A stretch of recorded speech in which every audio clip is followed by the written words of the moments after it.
भजन बहुत बढ़िया।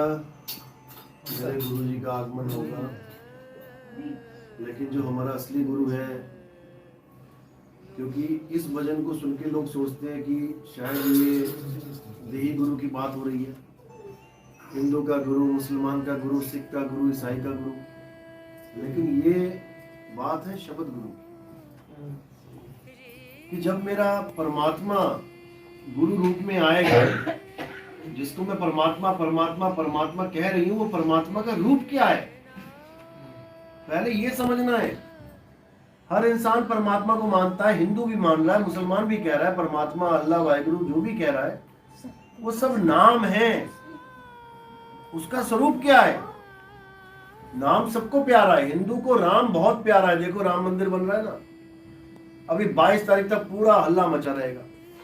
मुसलमान सब मुंह लटकाए बैठे हैं, कई दिखते रहते हैं, कई मजाक उड़ा रहे हैं, कई कुछ कर रहे हैं। क्यों? उनको पता नहीं है कि वो राम कौन सा राम है,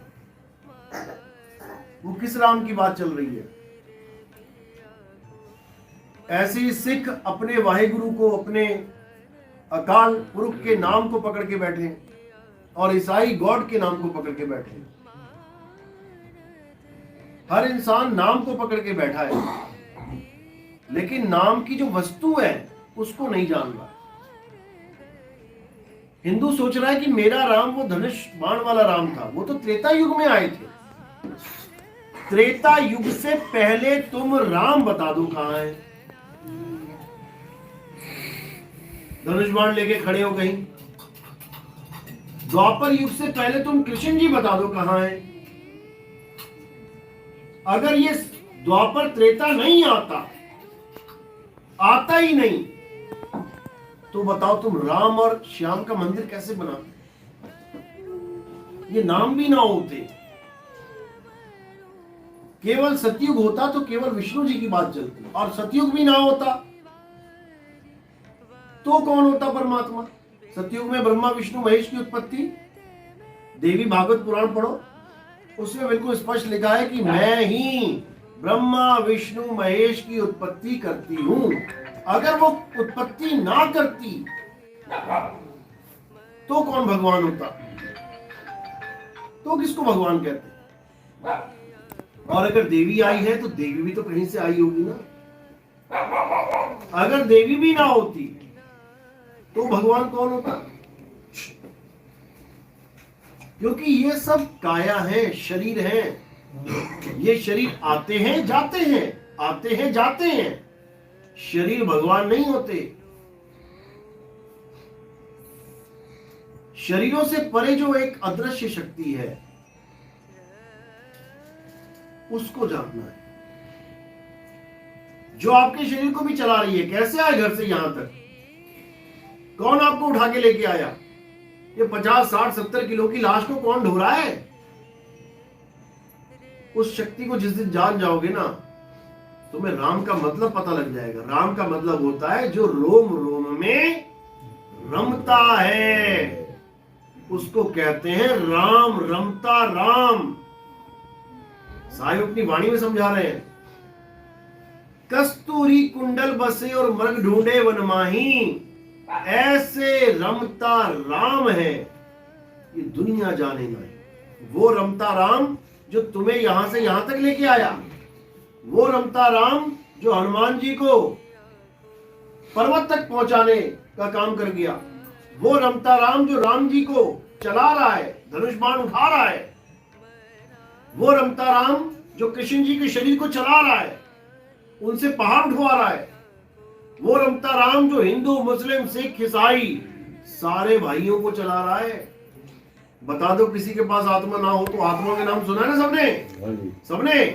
कौन कौन अपनी आत्मा लेके आया घर से यहां तक? सारे लाए हो? किसी की छूट गई हो तो देख लो, एक बार चेक कर लो भाई।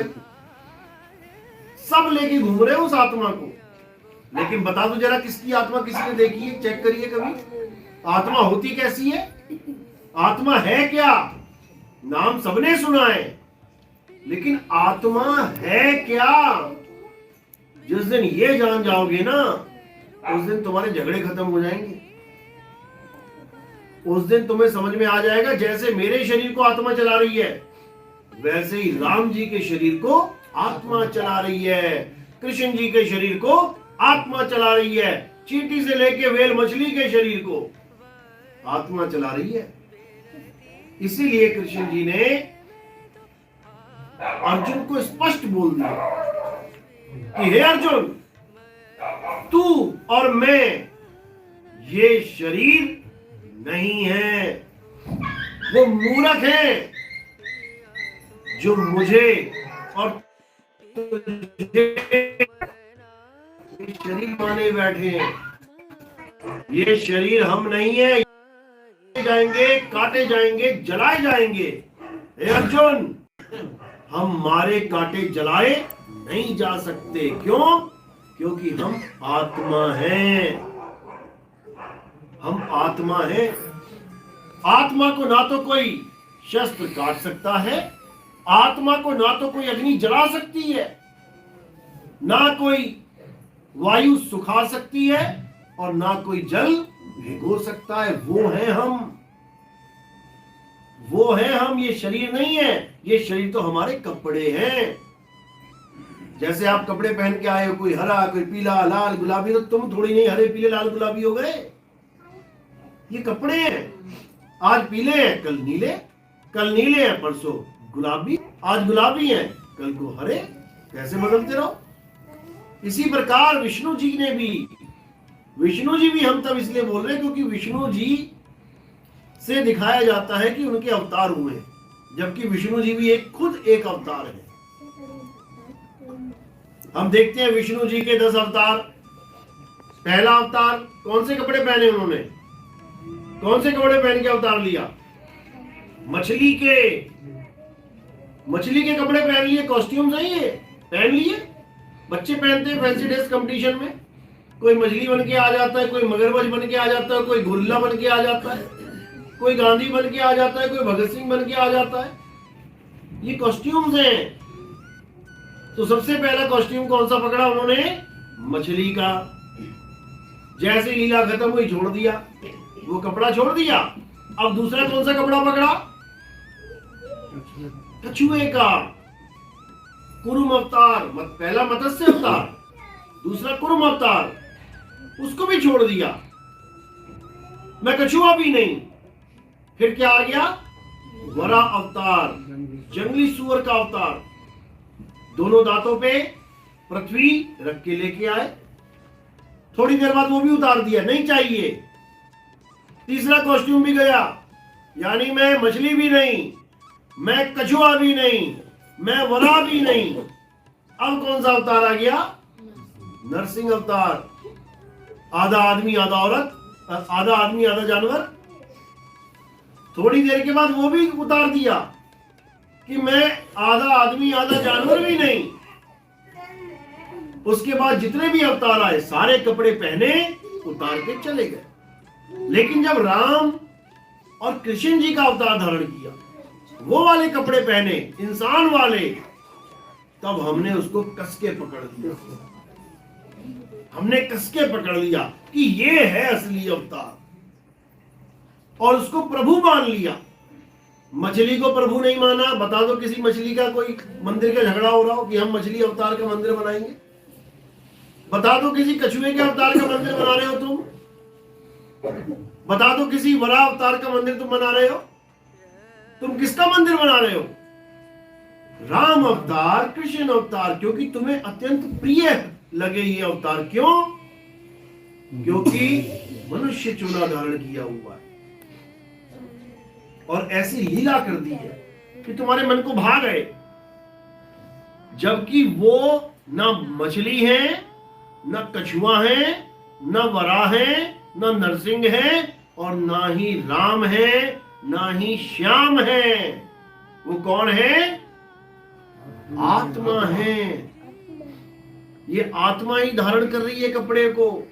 और विष्णु जी का शरीर भी एक कपड़ा है, जिसके आगे 10 अवतार बताए जा रहे हैं। शंकर जी का शरीर एक कपड़ा है, हनुमान जी का शरीर एक कपड़ा है, तुम्हारा शरीर एक कपड़ा है, हमारा शरीर एक कपड़ा है। यहीं से निकाले और यहीं छोड़ जाएंगे। कहां से निकाले? कपड़े निकालते हो ना अलमारी, अलमारी में से। अलमारी में कहां से आते हैं? दुकान में से। दुकान में कहां से आते हैं? फैक्ट्री में से। तुम्हारे कपड़े कहां से लेके आए हो? ये कहां से लाए हो शरीर? कौन सी दुकान में मिला ये? माँ के गर्भ से। ये फैक्ट्री लगी हुई है माँ के गर्भ में। देख तेरी को रोज कपड़े बन बन के निकल रहे हैं। देख तेरी को रोज रोज रोज बिना रुके फैक्ट्री चल रही है, युगों युगों से चल रही है। अब उस कपड़े को धारण कौन करके आ रहा है? जीव। इसको जीव आत्मा कह देते हैं। ये कपड़ों को धारण करके आता है, उसके बाद ये अपने आप को कपड़ा ही मान के बैठ जाता है। हरा कपड़ा पहन के आया तो कहता है मैं हरा हूं, मैं हरा सिंह हूं। लाल कपड़े पहन के आ गई तो कहता मैं लाली सिंह हूं, लाली कुमारी हूं। ऐसे ही चल रहा है ये काम। यानी कपड़ों का डिजाइन लेडीज वाला आ गया तो कह देगी मैं लड़की हूं, और डिजाइन लड़कों वाला आ गया तो कह देगा मैं लड़का हूं। जबकि लड़की और लड़का दोनों कपड़े हैं, और जिसने कपड़े धारण किए हुए हैं वो दोनों जीव हैं। जीव नाम सुना? जीव, जीव नाम सुना ना? बचपन में लिखा भी है, पढ़ा भी है। पानी में रहने वाले 5 जीवों के नाम लिखो, तो क्या लिख के आए थे? क्या लिखे थे बेटा? जीव हैं। वो जीव हैं या शरीर हैं? 5 जीव। जीव ने शरीर धारण किया हुआ है। किस किस का? मछली का, कछुए का, मेंढक का, ऑक्टोपस का, घड़ियाल का। ये सब पानी में रहते हैं। जीव अमर है। क्या मछली अमर है? क्या घड़ियाल अमर है? क्या मेंढक अमर है? क्या कह रहा है मेंढक? टर मैं अमर हूं, ऐसा तो नहीं बोल रहा। मरे पड़े होते हैं कार के नीचे आके नालियों में। तो जीव अमर है, लेकिन मेंढक, मछली, मगरमच्छ ये अमर नहीं है। अब दोनों में क्या फर्क है? एक अमर है और एक मर रहा है। क्या फर्क है दोनों में? क्योंकि जो मर रहा है वो शरीर है, और जो नहीं मर रहा वो जीव है। जीव क्यों नहीं मर रहा? क्योंकि वो आत्मा का अंश है, परमात्मा का अंश है। ईश्वर अंश जीव अविनाशी। जीव अविनाशी है, लेकिन शरीर अविनाशी नहीं है। जितने भी लोग बैठे हैं यहाँ पे 2 चीजें हैं। एक आपका शरीर जो नाशवान है, मरेगा एक दिन। कितना ही तुम बचा लो इसको, तुम कितने ही डॉक्टर खरीद लो, तुम कितने ही लोगों को खरीद के रख लो कि मेरा हार्ट अटैक होगा तो इसका दिल लगा लूंगा, किडनी फेल होगी तो उसकी लगा लूंगा, फेफड़े फेल होंगे। माइकल जैक्सन ने यही किया था। माइकल जैक्सन ने आज भी खरीद लिए थे कि मेरा कोई भी अंग खराब होगा मैं तेरा लगा लूंगा, तेरा लगा लूंगा। लाखों करोड़ों डॉलर दे दिए उसको, तब भी ना बच पाया। तो इसी प्रकार जो शरीर है वो मरेगा ही मरेगा, चाहे तुम कितना जोर लगा लो। और जो जीव है वो कभी नहीं मरेगा, चाहे तुम उस पर भी कितना जोर लगा लो मारने पे। अब तुमने इन दोनों को समझ लेना है। जन्म मरण से न्यारा है, लेकिन जन्म मरण में फंसा पड़ा है, फंसा पड़ा है, सुख दुख भोग रहा है। आत्मा मरती नहीं, जन्मती नहीं, अच्छी बात है, लेकिन जीव तो फंसा पड़ा है। बहुबंधन में बांधिया एक बेचारा जीव। वो गाय बैल देखो बेचारी खूंटे से बंधी है, जब तुम पानी पिलाओगे पी लेगी, नहीं तो बेचारी बैठ गई। तो फिर वो दुख भोग रहे हैं। मालिक का जीव दुख भोग रहा है यहाँ पे सृष्टि में। और तुम्हें लग रहा है ये दुनिया मेरे भगवान ने बनाई है। भगवान, अरे भगवान ने दुनिया बनाई होती तो ये मौत क्यों बनाई? ऐसी दुनिया बनाता कि कोई मरता ही ना। फिर देखो कितना मजा जीने में। फिर तो मजा आता कि भैया मैं तो पैदा हो गया, अब तो मैं खूब कमाऊंगा। खूब क्यों? क्योंकि मैं मरूंगा ही नहीं कभी। अब तो कमाने का मेरा फायदा है। और पता लगा मैंने खूब कमाया, खूब कमाया, खूब कमाया, और जब खर्चने की बारी आई तो हार्ट अटैक आ गया। बता क्या फायदा उसका। तो पड़ोसियों के लिए कमाया, दुकानदारों के लिए कमाया, तुम्हारी दुकान में जो बैठ गया वो हार्ट निकल ही नहीं रहा है, उसके लिए कमाया, तुम्हारे रिश्तेदारों के लिए कमाया, अपने लिए क्या कमाया? कुछ भी नहीं। तो असली चीज क्या है? इस जीव की मुक्ति। इस जीव को कोई रास्ता बताने वाला मिल जाए तो इसकी मुक्ति हो जाएगी। अब ये जीव फंसा कहां है पहले समझ लो। बहुबंधन में बांधे एक बेचारा जीव, ये फंसा कहां है? ये 5 तत्व की काया में फंसा है। ये है वो काया, ये है वो पिंजरा जिसमें तोता फंसा पड़ा है। और तोता रोज बोल रहा है, लेकिन तुम पकड़ नहीं पा रहे तोते को कि ये तोता बोल रहा है या शरीर बोल रहा है। तोता बोलेगा, लेकिन देखो कौन बोल रहा है। तोता बोलता है कि पिंजड़ा बोलता है? तोता बोलता है कि पिंजड़ा बोलता है? तोता बोलता है ना। लेकिन यहां पर पिंजड़ा है शरीर, और होठ किसके हिल रहे हैं, तोते के कि पिंजड़े के? बस यही दिक्कत है, यही दिक्कत है। ये पिंजड़ा ऐसा है कि ये पिंजड़ा बोलता भी है, ये पिंजड़ा हंसता भी है, ये पिंजड़ा देखता भी है, ये पिंजड़ा सब कुछ करता है। ये पिंजड़ा 2 पिंजड़े मिलकर तीसरा पिंजड़ा भी पैदा कर देते हैं। ये ऐसा खतरनाक पिंजड़ा दे दिया इस तोते को, इसलिए तोते को अपनी हैसियत, अपनी असलियत ही भूल गई। तोता अपने आप को पिंजड़ा मान बैठा है। अब पिंजड़े पिंजड़े बनाने में लगे पड़े हैं, धड़ाधड़ धड़ाधड़ धड़ाधड़। और किसी की मुक्ति की कोई बात करे तो दुख होने लग जाता है। अगर पिंजड़े से तोता निकल जाए तो तोता खुश होगा, तोते के घर वाले खुश होंगे या दुखी होंगे? सोच लो एक बार। सोचो तुम 5 तोते का परिवार है। एक तोता गया मिर्ची खाने, उसको बंद कर दिया किसी ने पकड़ के पिंजड़े में। अब अगर वो पिंजड़ा तोड़ के या पिंजड़ा खुला हुआ छोड़ के अगर चला गया और निकल आया वो तोता और अपने परिवार में आके बैठ गया, तो बाकी तोते खुश होंगे या दुखी होंगे? खुश होंगे। यानी पिंजड़ा खाली हो गया, तोता निकल गया। और जब ये पिंजड़ा खाली होता है, तोता निकलता है, तो बाकी तोते दुखी होते हैं।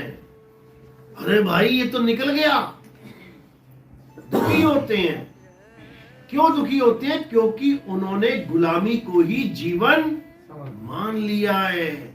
वो कहते पिंजड़े में रहो तो हम आजाद हैं, तो हम जीवित हैं, और पिंजड़ा छोड़ के निकल जाओ तो हम मर गए।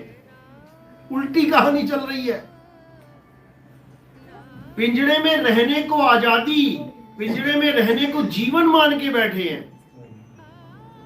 और पिंजड़ा छोड़ के उड़ने को मृत्यु बता रहे हैं। उल्टी गंगा बह रही है। इसीलिए साहिब समझा रहे हैं कि 5, 25, 3 का पिंजड़ा वाह में तुमको राखे हो, और तुमको बिसर गई सुध घर की, ये महिमा अपनी भाखे हो। शरीरों की महिमा में फंसा रखा है सबको। अरे अगर ये मेरा पिंजड़ा है तो राम जी का शरीर राम जी के जीव का पिंजड़ा है, कृष्ण जी का शरीर उनके जीव का पिंजड़ा है, हनुमान जी का शरीर उनके जीव का पिंजड़ा है। ये सब पिंजड़े ही हैं, सब पिंजड़े हैं। और किसकी पूजा चल रही है? पिंजड़े की। इसीलिए बोल रहे हो 5, 25, 3 का पिंजड़ा वाह में तुमको राखे हो, और तुमको बिसर गई सुध घर की, ये महिमा अपनी भाखे हो। पिंजड़ों की महिमा चल रही है। चारों तरफ नजर घुमा के देखो, किसकी पूजा करते हो? शनि देव की, वो पिंजड़ा है। तुम किसकी पूजा कर रहे हो? वरुण देव की, वो पिंजड़ा है। तुम किसकी पूजा करते हो? इंद्र भगवान की, पिंजड़ा है। तुम किसकी पूजा कर रहे हो? हनुमान जी की, वो भी पिंजड़ा है।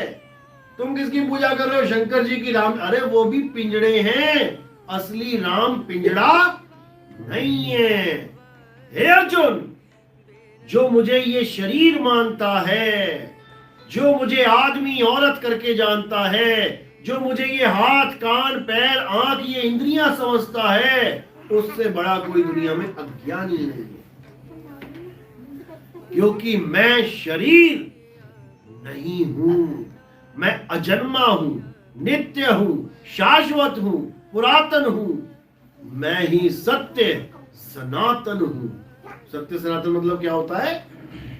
आत्मा ही सत्य सनातन है। अध्याय 2 24वां श्लोक। दूसरा अध्याय पढ़ो, 24वां श्लोक पढ़ो, बिल्कुल क्लियर लिखा है कि सनातन होता क्या है।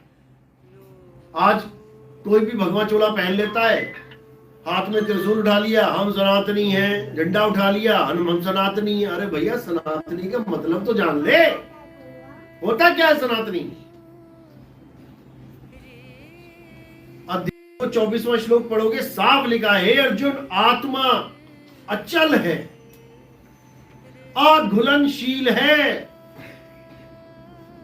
आत्मा पुरातन है, अजन्मा है, यही आत्मा सत्य सनातन है। ये आत्मा ही सत्य सनातन है। और सनातनी कौन है? जो इस आत्मा का ज्ञान प्राप्त कर ले, शरीरों का नहीं। शरीर तो मारे जाएंगे। राम जी का शरीर कैसे खत्म हुआ? पूरी लीला खत्म करने के बाद क्या हुआ? शरीर पानी में डूबा, सरयू नदी में, और लीला खत्म, शरीर खत्म। कृष्ण जी का शरीर कैसे खत्म हुआ? पूरी लीला करके पैर में तीर मारा। किसने मारा? बहेलिये ने मारा। कौन था बहेलिया? बाली था, बाली। जो राम जी ने जिसको मारा था, बाली को छुप के मरते मरते श्राप दे दिया उसने कि हे राम, तूने धर्म का नाश किया है। कौन से धर्म का? क्षत्रिय धर्म का। नियम तोड़ा है तूने। क्षत्रिय धर्म कभी नहीं कहता किसी को छुप के, वो भी निहत्थे को, तीर मारो। वो कभी नहीं कहता। तूने ये नियम तोड़ा है, मैं तुझे श्राप देता हूं कि ऐसे ही तुझे मैं मारूंगा। तो कैसे मारा? राम के जन्म में तो नहीं मार पाया, तो क्या किया? अगला जन्म जब एक युग के बाद लिया, तो उस बहेलिये का जन्म लिया। कहते हैं राम जी के हाथों जो मर जाता है उसकी मुक्ति हो जाती है। ले लो मुक्ति। बहेलिये का जन्म लिया, और बहेलिया बनके वही राम जी का जो अगला जन्म कृष्ण जी का हुआ, उसके पैर में तीर मारा।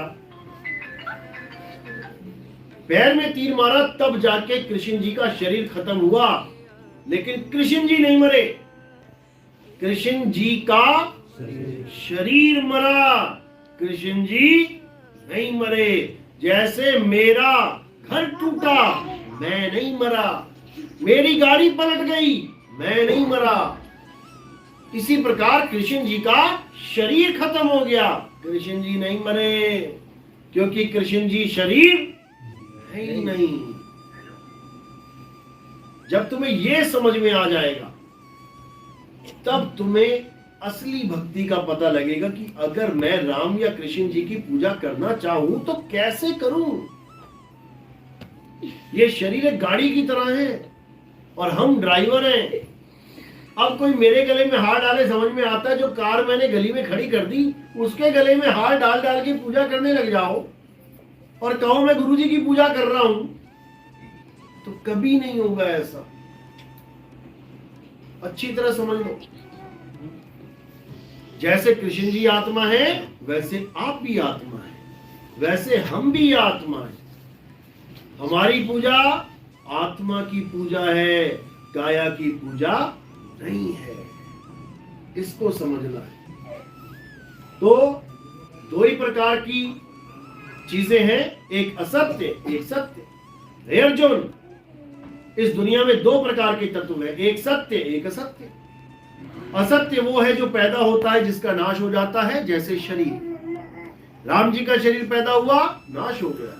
कृष्ण जी का शरीर पैदा हुआ, नाश हो गया। रावण का शरीर पैदा हुआ, नाश हो गया। कंस का पैदा हुआ, नाश हो गया। सारे शरीर पैदा हो रहे हैं, सबका नाश हो जाएगा। ये हो गया असत्य, और असत्य की पूजा नहीं करनी है। अब क्या बचा? हे अर्जुन, सत्य, जो ये सत्य तत्व है, इसका ना तो कभी जन्म होता है, ना ही कभी मृत्यु होती है। ये सत्य की पूजा करना ही इंसानी धर्म का, इंसानी जन्म का परम लक्ष्य है। अध्याय 3 17वां श्लोक। हे अर्जुन, जो अपनी आत्मा में रमण करते हैं, जो अपनी आत्मा में तृप्त हैं, जो अपनी आत्मा में संतुष्ट हैं, उनके लिए कोई धार्मिक कर्म कर्तव्य लागू ही नहीं होता। सारी उम्र वो मंदिर ना जाए, सारी उम्र वो मस्जिद ना जाए, सारी उम्र वो कहीं ना जाए, केवल अपनी आत्मा में रमण कर ले, 100% उसे परमात्मा की प्राप्ति होगी, कोई रोक नहीं सकता। यही समझाया गया है गीता में, यही कुरान में बताया गया है कि हे इंसान, हे आदमी, तू अपनी आत्मा की तरफ क्यों नहीं देखता? मैं उसी आत्मा में विराजमान हूं, लेकिन मुसलमानों को समझ में ही नहीं आ रहा। यही बाइबल में बताया गया कि सोल इज इमॉर्टल, ये आत्मा अविनाशी है, और भगवान गॉड इसी आत्मा में विराजमान है। लेकिन ईसाइयों को समझ में नहीं आ रहा। सिखों में बताया गया, गुरु ग्रंथ साहब की वाणी है कि अगर राम को ढूंढे तो कहां ढूंढे? आत्म में राम, राम में आत्म, चीनस गुरमुख विचारे। लेकिन सिख भाइयों को समझ में ही नहीं आ रहा, किसी को समझ में ही नहीं आ रहा, इसीलिए सारा झगड़ा मचा पड़ा। अगर सारे इस बात को समझ जाएं कि हमारा परम लक्ष्य एक ही है, आत्मा को जान लेना, अगर ये आत्मा को जान लेना सबकी समझ में आ गया, तो इस दुनिया में केवल एक ही धर्म बचेगा, उसका नाम होगा सत्य धर्म, जिसको हम सनातन धर्म कह देते हैं। क्योंकि सनातन के आगे हम सत्य लगाते हैं, याद रखना, सत्य सनातन, इसका मतलब असत्य सनातन भी चल रहा होगा कहीं। हम दवाई लेने जाएं, किसी को भेजें, भैया असली वाली दवाई लेके आना, इसका मतलब नकली भी चल रही है। तो केवल सनातन बोलोगे तो घड़े चल रहे हैं। इंद्र वाला भी कह रहा है हम सनातनी हैं, हनुमान जी वाला भी कह रहा हम सनातनी हैं, राम जी वाला भी कह रहा हम सनातनी हैं, कृष्ण जी वाला भी कह रहा हम सनातनी हैं, भैरव बाबा वाला भी कह रहा हम सनातनी हैं। घड़े चल रहे हैं। लेकिन जब सनातन के आगे सत्य लग जाता है, उनको सत्य की डेफिनेशन तक नहीं पता। जब बोल दिया सत्य सनातन, तो किसी शरीर की महिमा रह ही नहीं जाती। अब केवल एक आत्म देव की महिमा होती है, जिसका कोई आदि और अंत है ही नहीं। अब ढूंढ के दिखाओ कब चला सनातन धर्म, क्या डेट थी उसकी? अरे जब आत्मा अजन्मा है, उसकी डेट ही नहीं है। वही है हम सबका धर्म, चाहे कोई हिंदू है, चाहे कोई मुसलमान है, चाहे कोई सिख है, चाहे कोई ईसाई है। अगर हमको एक होना है तो इसी सतनाम के झंडे के नीचे आना पड़ेगा। अब सतनाम बोला है, देखो नाम, नाम तो घड़े हैं, लेकिन नाम के आगे क्या लगा दिया? सतनाम। सतनाम। अब सतनाम और नाम में क्या फर्क है? बिल्कुल वही फर्क है जो सनातन और सत्य सनातन में फर्क है। अच्छी तरह समझ लो। नाम तो घड़े हैं, कितने ही ले लो, बाबे बैठे दुनिया भर के, लेते रहो नाम, वो देते रहेंगे नाम, तुम लेते रहो थक जाओगे, वो देते नहीं थकेंगे। इतने बाबे बैठे हैं नाम देने वाले, लेकिन सतनाम देने वाला तुम्हें मिलेगा नहीं कहीं। और सतनाम देने वाला ही सतगुरु है। अब देखो, गुरु के आगे भी सत लगा दिया। क्यों? गुरु तो घड़े हैं, लेकिन सतगुरु है कि नहीं?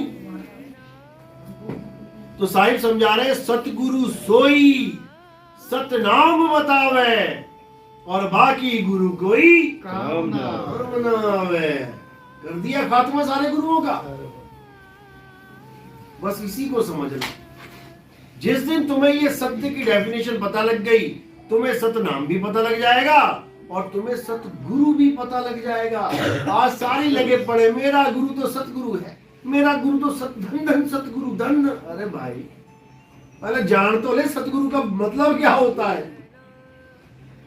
52 अक्षरी नाम देने वाला, यानी अक्षरों को जोड़ जोड़ के शब्द बनाकर देने वाला गुरु सतगुरु नहीं होता। अगर तुम्हारे गुरु ने कोई भी नाम दे दिया तुम्हें, बेटा जपो राम, कैसे बनाया ये राम? र आ का डंडा म, ये अक्षरों से बनाया है। ये अक्षर ना होते तो राम का नाम कैसे देता? अब किसी ने दे दिया वाहे गुरु, तो उसने क्या किया? वह आ का डंडा, ह ए की मात्रा, ग उ की मात्रा, र उ की मात्रा, अक्षरों को जोड़ जोड़ के शब्द बना दिया। अगर ये अक्षर ना होते तो ये वाहिगुरु शब्द कहां से आता? इसी प्रकार अल्लाह, वाहिगुरु, गॉड, राम, श्याम, जितने भी नाम दे रहे हैं, ज्योत निरंजन ओंकार निरंकार सोहं सतनाम सतपुरुष अकाल मूरत शब्द स्वरूपी राम ओम कलिंग हरिंग शरिंग वरिंग, जितना भी मसाला दे रखा है ये गुरुओं ने, ये सब 52 अक्षरी मसाला है। ये सब 52 अक्षरों का खेल है। फंसा दिया तुम्हें उन गुरुओं ने इन अक्षरों के जाप में। ये झूठे नाम है, ये सतनाम नहीं है। इसीलिए साहिब समझा रहे हैं, सोई गुरु पूरा कहावे, जो 2 अक्षर का भेद बतावे, एक छुड़ावे। ये जितने भी नाम है, बोलने वाले, सुनने वाले, जपने वाले, इन सबको छुड़वा दे। एक छुड़ावे, एक लखावे। अब ये कौन सा अक्षर है? ये आत्म अक्षर है। तुम्हें तुम्हारी आत्मा का ज्ञान करवा दे कि तुम्हारी आत्मा क्या है, कैसी है, कहां है, कैसे प्राप्त करोगे। एक छुड़ावे, एक लखावे, तब प्राणी निज घर को जावे। ये तब पहुंचेगा वहां पे। ये कोई राम राम श्याम श्याम वाहिगुरु वाहिगुरु कबीर कबीर करके ना पहुंचने वाला। ये तो सब इसके मैन मेड नाम है, इंसानों ने बनाए हैं ये नाम। ये सारे अक्षर हिंदी, पंजाबी, फारसी, नेपाली, चाइनीज, भूटानी, मंगोलियन, पुर्तगीज, सारे ये नाम, सारे अक्षर इंसानों की देन। लेकिन जो सत नाम है वो इंसानों की देन नहीं है। जो सत नाम है, जो सच्चा नाम है, वो इंसानों का बनाया हुआ नहीं है, वो स्वयं से है। एको सतनाम कर्ता पुरुष, निरपहो निर्वैर। उसे किसी का डर नहीं है, उसे किसी से वैर नहीं है। अकाल मूरत, उसका कभी अंत ही नहीं हो सकता। अकाल है, वो काल से परे है, उसकी मौत ही नहीं हो सकती। अयोनि, यानी कभी किसी काया में नहीं आया, वो आजाद पंछी है। वो ये पिंजड़े वाला तोता नहीं है, जीव। अजूनी, सैभंग, गुर प्रसाद, यानी वो खुद से ही प्रकाशित है, उसे कोई पैदा नहीं करता, उसे कोई मार नहीं सकता। उसको जानो, वो है असली सतनाम। ये 52 अक्षरी सतनाम नहीं है। 52 अक्षर जीव आधारा, आदि अक्षर जीव्या से न्यारा। वाही को सत सिमरण कहिए। अब देखो, सिमरण और सत सिमरण दोनों में फर्क है, समझ लो अच्छी तरह। सिमरण क्या है? किसी को भी याद करी जा रहे हो। और सत सिमरण यानी सच का सिमरण करो।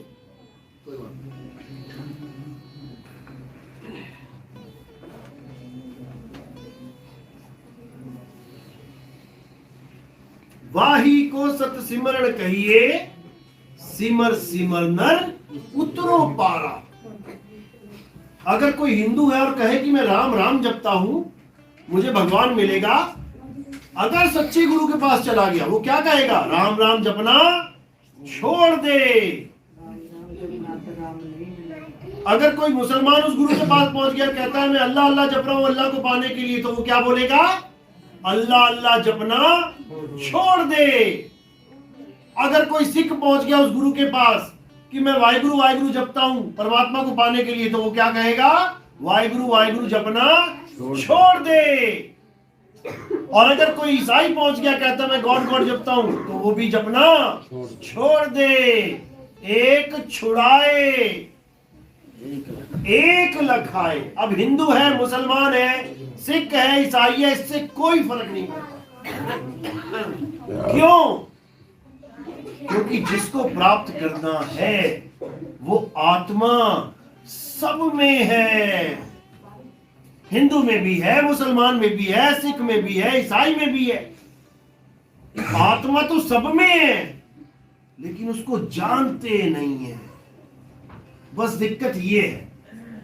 तो हिंदू मुस्लिम सिख ईसाई बनोगे तो लड़ लड़ मरोगे, और आत्मज्ञानी बनोगे तो सब एक हो जाओगे। यही फार्मूला है एक होने का। इसके अलावा कोई फार्मूला नहीं है।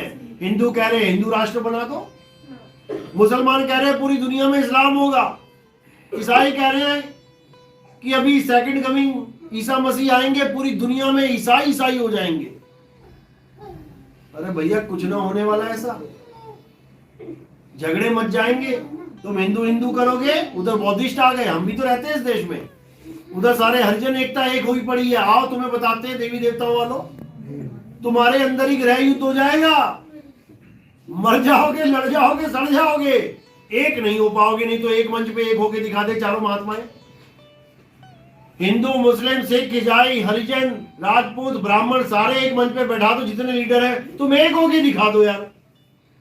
जब तुम मंच पे एक नहीं हो सकते तो तुम देश में एक कैसे होगे? यही बता दो, डेमो दे दो हमें। पहले एक सैंपल आता है, चाहे कोई भी हो, कपड़ों की दुकान है या कपड़ों की फैक्ट्री है, दवाइयों की फैक्ट्री है, खाद्य पदार्थ की फैक्ट्री, कोई भी फैक्ट्री है, पहले एक सैंपल भेजती है मार्केट में डीआई के पास। वो देखता है कि हाँ सैंपल ओके है, वो साइन कर देता है। अब बना प्रोडक्ट इसी सैंपल के बराबर का। अब कोई मनाही नहीं है, तो ठीक है हमें एक सैंपल दिखा दो ना, सारे धर्म वाले आ जाओ एक मंच पे और तुम सैंपल दिखा दो कि भारत का भविष्य क्या होगा। उसी मंच पे तुम्हें पता लग जाएगा जब डंडे चल पड़ेंगे मंच पे। वो एक नहीं हो सकते। जब वो मंच पे एक नहीं हो रहे हैं तो वो भारत को एक कैसे करेंगे? अभी मैं एक इंटरव्यू देख रहा था, वो स्टूडियो में ही लड़ पड़े, मार रहे घुसे एक दूसरे के। बताओ, जब तुम स्टूडियो में ही एक नहीं हो पा रहे हो तो तुम अपनी संगत को, अपने धर्म वालों को एक कैसे करोगे? फिर भारत विश्व गुरु कैसे बनेगा? अभी राम मंदिर बन रहा है, अच्छी बात है, बड़ा योगदान दिया लोगों ने, बलिदान भी दिया लोगों ने, इम्तिहान भी दिए लोगों ने, लेकिन कुछ वेदों को जानने वाले वो खुद चैलेंज कर रहे हैं कि हमें बता दो भाई, ऐसा कौन सा मंत्र है जिसको पढ़ने के बाद तुम मूर्ति में प्राण डाल दोगे? हमें मंत्र बताओ, हम इसका घोर खंडन करते हैं, ये पाखंडवाद है। अब बताओ। आर्य समाजियों की बात कर रहा हूं। आर्य समाजी भी हिंदू और मूर्ति पूजा वाला भी हिंदू, ये दो ही एक नहीं हो पाए तो हमें क्या करेंगे? पहले तो ये बता दो, क्योंकि इन चीजों से हम एक हो ही नहीं सकते। अगर हमने एक होना है तो हमें आत्म ज्ञान में आना पड़ेगा, उस वस्तु को प्राप्त करना पड़ेगा जो सबके पास है। सब घट मेरा साइया, सुनी सेज ना कोई, और बलिहारी वा घट की, जिस घट प्रगट होए, जिसके घट में वो प्रगट होती जाएगी वो निहाल होता जाएगा, कमाल होता जाएगा। उसके बाद कोई लेना देना ही नहीं किसी से। अमृतसर में जो मंदिर बनाया गया गोल्डन टेम्पल, सिखों का मंदिर, उसका नींव पत्थर किसने रखा था? मियां मीर ने। क्या वो सिख था या हिंदू था? मुसलमान था। आत्म ज्ञान में ऐसा होगा, हिंदू कुछ करेगा तो मुसलमान सपोर्ट करेगा, मुसलमान कुछ करेगा तो हिंदू सपोर्ट करेगा। ये होगा आत्मज्ञान में। इसी आत्मज्ञान को जानना। चलो आज का सत्संग यही समाप्त कर